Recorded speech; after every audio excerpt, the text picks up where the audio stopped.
Okay, so our first claim is that if you're 18, you have the right to do everything that an adult does except drink.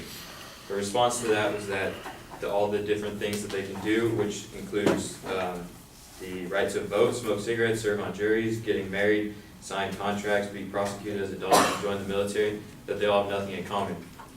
Well, the point of this is that every other right given to adults is given at 18.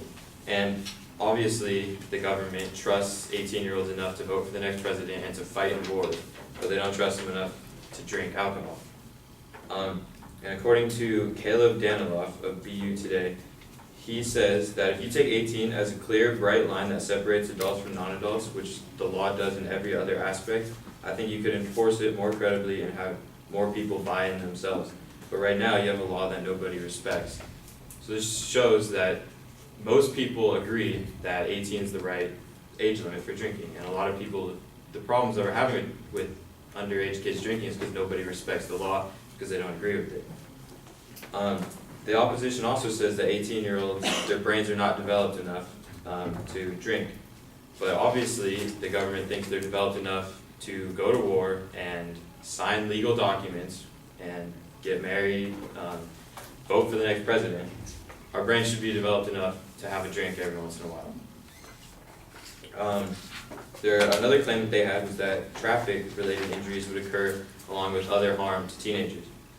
Well, according to procon.org, drinking accidents and fatalities are most common among legal drivers, regardless of the drinking age.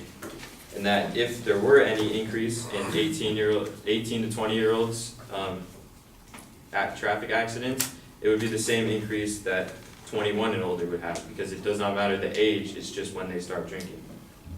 Also, the drinking age of 21 is not statistically associated with lower rates of suicide, homicide, or vandalism.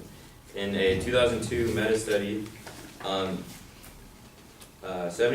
of the studies found no statistical significant relationship, despite these claims that lowering the age to 18 would increase suicide and criminal activities by adolescents. So, then they talk about binge drinking, and they say that it does not matter where it takes place, it's just the fact that they are younger and they will binge drink more. Well, this is kind of our point. We agree that binge drinking is very harmful and that's the main problem. But the reason that 18-year-olds and younger binge drink is because they have to drink hiddenly. They are not legal. They cannot go to a bar. They have to do it behind doors in fraternities, that sort of thing. And Dr. David Hansen, who has studied alcohol and drinking for over 40 years, states that while it's true less teens are drinking now, when they do drink, they actually drink more, and in fact, to excess. Along with this, John McCardle, an esteemed historian of the American South and former head of the Middlebury College, says that raising the minimum age to 21, as states did after the federal government threatened to withhold highway funds, forced alcohol consumption behind closed doors, and which is always unsupervised, done in secret, and too often to excess. This style of drinking has no doubt been responsible for the alarming rise in rates of so-called binge drinking seen at colleges. And as he says there, it's especially true in colleges. I'm sure many of you guys have seen that happen. You see people going to parties, just get completely wasted. It's really harmful to them. According to the Arizona Daily Wildcat, more than 70% of teens drink by the time they reach 18, and 80% of college students drink. This is actually according to the National Institute of Alcohol Abuse and Alcoholism. This shows most college students are already drinking. They don't really care about the law that is 21. They feel they should be able to drink because they're 18. And this law is only hurting them because they cannot drink in public. They have to do it behind closed doors. Jessica Olivia of the Los Angeles Times says that when you prohibit drinking illegally, it pushes it into places that are uncontrolled, like fraternity houses. And these are places that promote drinking games and excessive, rapid consumption of alcohol, which puts people in danger of getting alcohol poisoning, which can be fatal. Also, a resident at the University of Arizona, a resident assistant, so an RA at the University of Arizona, says that he sees men and women with alcohol poisoning on a regular basis because the victims' friends are terrified to bring them to the hospital because they're afraid of getting in trouble because they're drinking. So that shows you that there's many health problems that can come about. And instead of them just going to the hospital and getting fixed, they try to hide it and they get in a lot more trouble. And according to Sal Bomarito of PolicyMike.com, many colleges are beginning to give in to this inevitability of underage drinking and encourage drinking on campuses to avoid the issues and increase danger in surrounding areas. Additionally, most colleges have hotlines that ensure access to health services for those who black out and become sick after drinking excessively. So this shows colleges already understand that this is happening. They're trying to do the best they can to help these kids. So then, the opposition claims that lowering this would cause more harm to teens and that they would not be able to handle it as well as 21-year-olds. Well, so in most cases, it doesn't really matter. You don't know how much you can handle until you try it. So if these kids are waiting until they're 21, then they would go in, like just not having any experience, go in when they're 21, and they don't know how much they can handle, they're not experienced with it, that can lead to a lot of problems.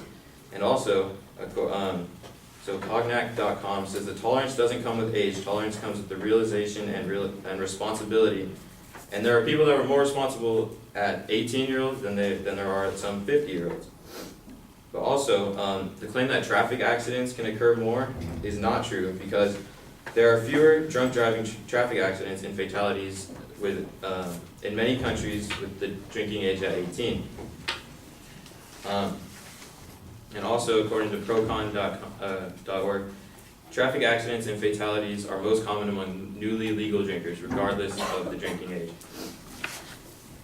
So, also they say that the claim is not broken, that it does not need to be fixed. But I think we've proved, even they supported it, how binge drinking is so bad that something does have to be fixed.